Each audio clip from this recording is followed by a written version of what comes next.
মিয়া মুছলমানবিলাকে এনে উচ্ছেদৰ ভয়তহে জুবিন গাৰ্গৰ নকলি সমৰ্থক হৈ আছে।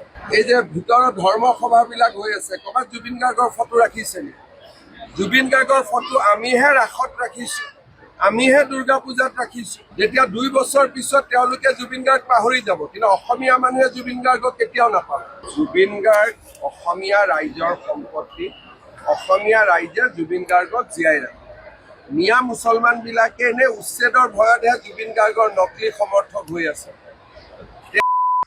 নমস্কাৰ, আপোনালোকে নিউজত দেখিছা আমাৰ মুখ্যমন্ত্ৰী মহোদয় যে জুবিনদাৰ ন্যায়টো দিব 8 ডিচেম্বৰত অথবা 10 ডিচেম্বৰত এটা ভাল ৰিজাল্ট আহিব যে চেমকানু মহন্ত আৰু সিদ্ধাৰ্থ শৰ্মাক কি কৰিব, কোৰ্টলৈ লৈ অনা হ'ব আৰু জুবিনদাক কেনেকৈ হত্যা কৰিছিল নে নাই এইবিলাক সুধিলে এতিয়া গম পোৱা যাব যে চেমকানু মহন্ত আৰু সিদ্ধাৰ্থ শৰ্মাই কি কথা কয়। আমাৰ জুবিনদাক আচলতে হত্যা কৰা হৈছিল না জুবিনদাৰ পানীত স্কু ডাইভিঙেৰে মানে হাৰ্ট এটেক হৈ মৃত্যু হৈছিল। এইটো কথা মানে চেমকানু মহন্ত আৰু সিদ্ধাৰ্থ শৰ্মা অতি সোনকালে কোৰ্টলৈ লৈ অনা হ'লে মানে কথাবোৰ ক'বলৈ লাগিব।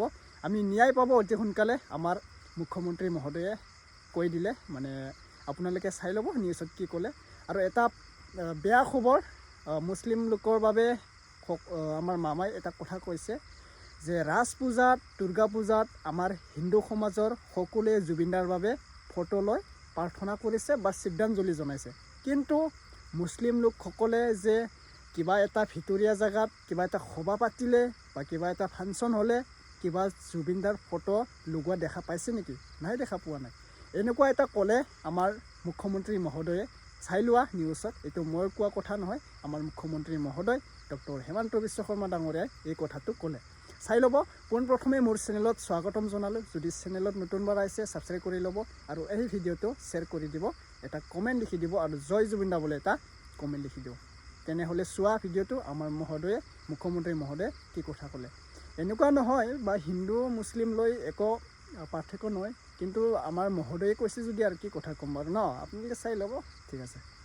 মিয়া মুছলমানবিলাকে এনে উচ্ছেদৰ ভয়তহে জুবিন গাৰ্গৰ নকলি সমৰ্থক হৈ আছে। এই যে ভিতৰৰ ধৰ্ম সভাবিলাক হৈ আছে, ক'ৰবাত জুবিন গাৰ্গৰ ফটো ৰাখিছে নেকি? জুবিন গাৰ্গৰ ফটো আমিহে ৰাসত ৰাখিছোঁ, আমিহে দুৰ্গা পূজাত ৰাখিছোঁ। যেতিয়া 2 বছৰ পিছত তেওঁলোকে জুবিন গাৰ্গ পাহৰি যাব, কিন্তু অসমীয়া মানুহে জুবিন গাৰ্গক কেতিয়াও নাপাহৰে। জুবিন গাৰ্গ অসমীয়া ৰাইজৰ সম্পত্তি, অসমীয়া ৰাইজে জুবিন গাৰ্গক জীয়াই ৰাখে। মিয়া মুছলমানবিলাকে এনে উচ্ছেদৰ ভয়তহে জুবিন গাৰ্গৰ নকলি সমৰ্থক হৈ আছে। তেওঁলোকে এতিয়া যে তেওঁলোকৰ ডাঙৰ ডাঙৰ ইস্তামা হৈ আছে, ক'ৰবাত জুবিন গাৰ্গৰ ফটো ৰাখিছে নেকি? এই যে ভিতৰৰ ধৰ্ম সভাবিলাক হৈ আছে, ক'ৰবাত জুবিন গাৰ্গৰ ফটো ৰাখিছে নেকি? জুবিন গাৰ্গৰ ফটো আমিহে ৰাসত ৰাখিছোঁ, আমিহে দুৰ্গা পূজাত ৰাখিছোঁ। গতিকে জুবিন গাৰ্গ তাৰ ওচৰতে থাকিব, যাৰ নহয় নকলি মানুহৰ লগত কেতিয়াও জুবিন গাৰ্গ নাথাকে। যেতিয়া 2 বছৰ পিছত তেওঁলোকে জুবিন গাৰ্গ পাহৰি যাব, কিন্তু অসমীয়া মানুহে জুবিন গাৰ্গক কেতিয়াও নাপাহৰে। জুবিন গাৰ্গ অসমীয়া ৰাইজৰ সম্পত্তি, অসমীয়া ৰাইজে জুবিন গাৰ্গক জীয়াই ৰাখে।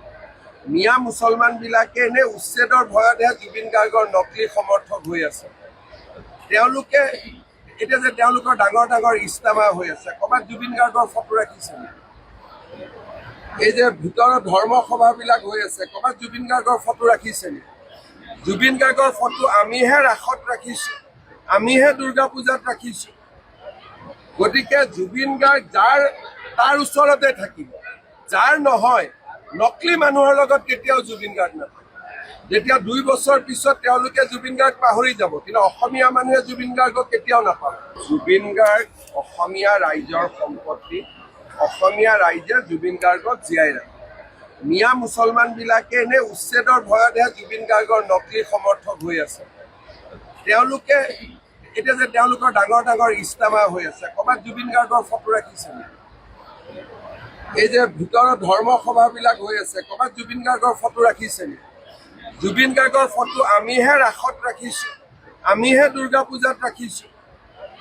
গতিকে জুবিন গাৰ্গ তাৰ ওচৰতে থাকিব, যাৰ নহয় নকলি মানুহৰ লগত কেতিয়াও জুবিন গাৰ্গ নাথাকে। যেতিয়া 2 বছৰ পিছত তেওঁলোকে জুবিন গাৰ্গ পাহৰি যাব, কিন্তু অসমীয়া মানুহে জুবিন গাৰ্গক কেতিয়াও নাপাহৰে। জুবিন গাৰ্গ অসমীয়া ৰাইজৰ সম্পত্তি, অসমীয়া ৰাইজে জুবিন গাৰ্গক জীয়াই ৰাখে। মিয়া মুছলমানবিলাকে এনে উচ্ছেদৰ ভয়তহে জুবিন গাৰ্গৰ নকলি সমৰ্থক হৈ আছে। তেওঁলোকে এতিয়া যে তেওঁলোকৰ ডাঙৰ ডাঙৰ ইস্তামা হৈ আছে, ক'ৰবাত জুবিন গাৰ্গৰ ফটো ৰাখিছে নেকি? এই যে ভিতৰত ধৰ্ম সভাবিলাক হৈ আছে, ক'ৰবাত জুবিন গাৰ্গৰ ফটো ৰাখিছে নেকি? জুবিন গাৰ্গৰ ফটো আমিহে ৰাসত ৰাখিছোঁ, আমিহে দুৰ্গা পূজাত ৰাখিছোঁ। গতিকে জুবিন গাৰ্গ যাৰ তাৰ ওচৰতে থাকিব, যাৰ নহয় নকলি মানুহৰ লগত কেতিয়াও জুবিন গাৰ্গ নাথাকে। যেতিয়া 2 বছৰ পিছত তেওঁলোকে জুবিন গাৰ্গ পাহৰি যাব, কিন্তু অসমীয়া মানুহে জুবিন গাৰ্গক কেতিয়াও নাপাহৰে। মই এটা ব্ৰডকাষ্টত কৈছিলোঁ, হত্যা শব্দটো কোৱাৰ কাৰণে মাজে মাজে CM-এ হত্যা কৈছিলে, CM-এ যি কয় ভাবি চিন্তি কয়। কেইজনমানে মোক হত্যা বুলি কোৱাৰ কাৰণে মাজে মাজে জোকাই থাকে, তেওঁলোকৰো মুখত চূণ পৰিব। সম্পূৰ্ণ তথ্য ৰাইজৰ আগতো লৈ আহিম, কোৰ্টৰ আগতো লৈ আহিম, আৰু মানুহ মানিবলৈ বাধ্য হ'ব। এই গোটেই ডুপ্লিকেট যিটো ন্যায় পাৰ্টি, তেওঁলোকৰ লক্ষ্যটোৱে হ'ল ইলেকশ্যন, কিন্তু আমি হৈছোঁ অৰিজিনেল ন্যায় পাৰ্টি। সেইকাৰণে 17 ডিচেম্বৰত আমি সম্পূৰ্ণ তথ্য ৰাইজৰ আগতো লৈ আহিম, কোৰ্টৰ আগতো লৈ আহিম, আৰু মানুহ মানিবলৈ বাধ্য হ'ব যে আমি কিমান ডাঙৰ কাম উইদিন দ্য টাইম আমি কৰিব পাৰিলোঁ। মই ইমান কনফিডেণ্টলি কৈ আছোঁ যেতিয়া, তাৰ পৰা আপোনালোকে বুজি পাওক যে মই কিমান বেছি কনফিডেণ্ট যে ডাঙৰ তথ্য সহকাৰে SIT ৰিপৰ্ট হ'ব, আৰু বহুত অসমৰ নজনা মানুহে বহুত কথা জানিব। এতিয়া অখিল গগৈয়ে ক'ব হিমন্ত বিশ্ব শৰ্মাই কেনেকৈ গম পালে? মই দেশৰ গৃহমন্ত্ৰী, ৰাজ্যৰ গৃহমন্ত্ৰী, যিখিনি মই গম পাব লাগে সেইখিনিতো মই গম পাবই লাগিব। 17 ডিচেম্বৰ লাষ্ট ডেট হয়, 19 তাৰিখে তেওঁ ঢুকাইছিলে, গতিকে আমি 3 মাহত দিব লাগে। গতিকে 17 ডিচেম্বৰটো আমি লাষ্ট ডেট ধৰিছোঁ, কিন্তু SIT-য়ে মোক কোৱা মতে তাতকৈ আগতেই কাম হৈ যাব। মই লাষ্ট ডেটটো কৈ আছোঁ। আৰু কেইজনমানে মোক হত্যা বুলি কোৱাৰ কাৰণে মাজে মাজে জোকাই থাকে, তেওঁলোকৰো মুখত চূণ পৰিব। মই এটা ব্ৰডকাষ্টত কৈছিলোঁ, হত্যা শব্দটো কোৱাৰ কাৰণে মাজে মাজে CM-এ হত্যা কৈছিলে, CM-এ যি কয় ভাবি চিন্তি কয়। CM-এ এটা কথাও উপৰুৱাকৈ নকয়।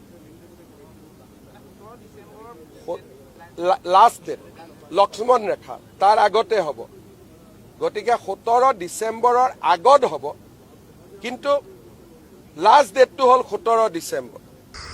গতিকে আপোনালোকে দেখিলা ভিডিঅ'টো। এতিয়া কোৱাচোন আপোনালোকে, আমাক জুবিন দাৰ ন্যায়টো সোনকালে লাগিবনে নে? ন্যায়টো সোনকালে লাগিব বাৰু, যেনেকৈ আমাৰ BJP চৰকাৰে এইটো কাম কৰিব বুলি হাতত লৈছে কামটো, যে জুবিন দাৰ ন্যায় আমিয়ে দিম, BJP চৰকাৰে দিম, 2026ত ইলেকশ্যন মোকে দিব, সকলোৱে এনেকুৱা এটা কথা ক'লে। একচুৱেলি জুবিন দাৰ লগত এনেকুৱা ৰাজনীতিত ভালে নাপাইছিল, মানে জুবিন দাই কোৱা আছিল প্ৰথমতে যেতিয়া জুবিন দাই জিন্দা আছিল ন, তেতিয়া কৈছিলে যে মই ৰাজনীতি এনেকুৱা ভাল নাপাওঁ। ঠিক তেনেদৰে আমাৰ জুবিন দাৰ লগত ৰাজনীতিক কোনো জড়িত কৰিব নালাগে। ৰাজনীতিক বেলেগ হ'ব আমাৰ জুবিন দাৰ ন্যায়।